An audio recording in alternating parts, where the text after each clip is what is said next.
ایک دفعہ کا ذکر ہے کہ ایک بادشاہ کا ایک عزیز ترین حجام تھا۔ یہ حجام روزانہ بادشاہ کے پاس حاضر ہوتا اور 2-3 گھنٹے اس کے ساتھ رہتا تھا۔ اس دوران بادشاہ اپنی سلطنت کے امور بھی سر انجام دیتا رہتا اور حجامت اور شیو بھی کرواتا رہتا تھا۔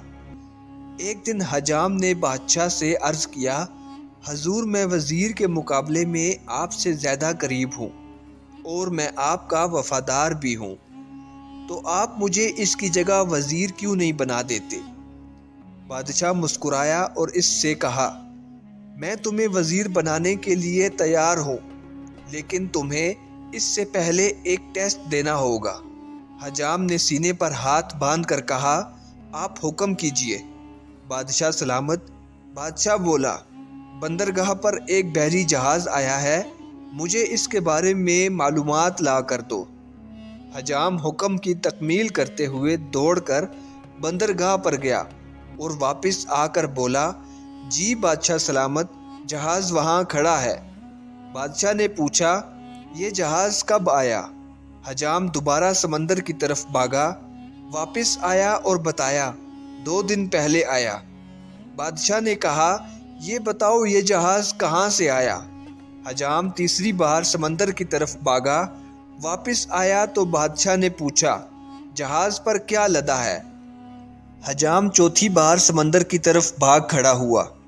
القصہ مختصر، حجام شام تک سمندر اور محل کے چکر لگا لگا کر تھک گیا۔ اس کے بعد بادشاہ نے وزیر کو بلوایا اور اس سے پوچھا، کیا سمندر پر کوئی بحری جہاز کھڑا ہے؟ وزیر نے ہاتھ باندھ کر عرض کیا، جناب، 2 دن پہلے ایک تجارتی جہاز اٹلی سے ہماری بندرگاہ پر آیا تھا۔ اس میں جانور، خوراک اور کپڑا لدا ہوا ہے۔ اس کے کپتان کا نام یہ ہے۔ یہ 6 ماہ تک یہاں پہنچا۔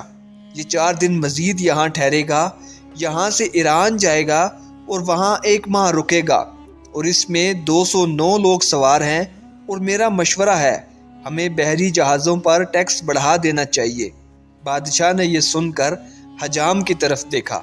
حجام نے چپ چاپ استرا اٹھایا اور عرض کیا، کلمہ چھوٹیاں رکھاں کہ وڈیاں۔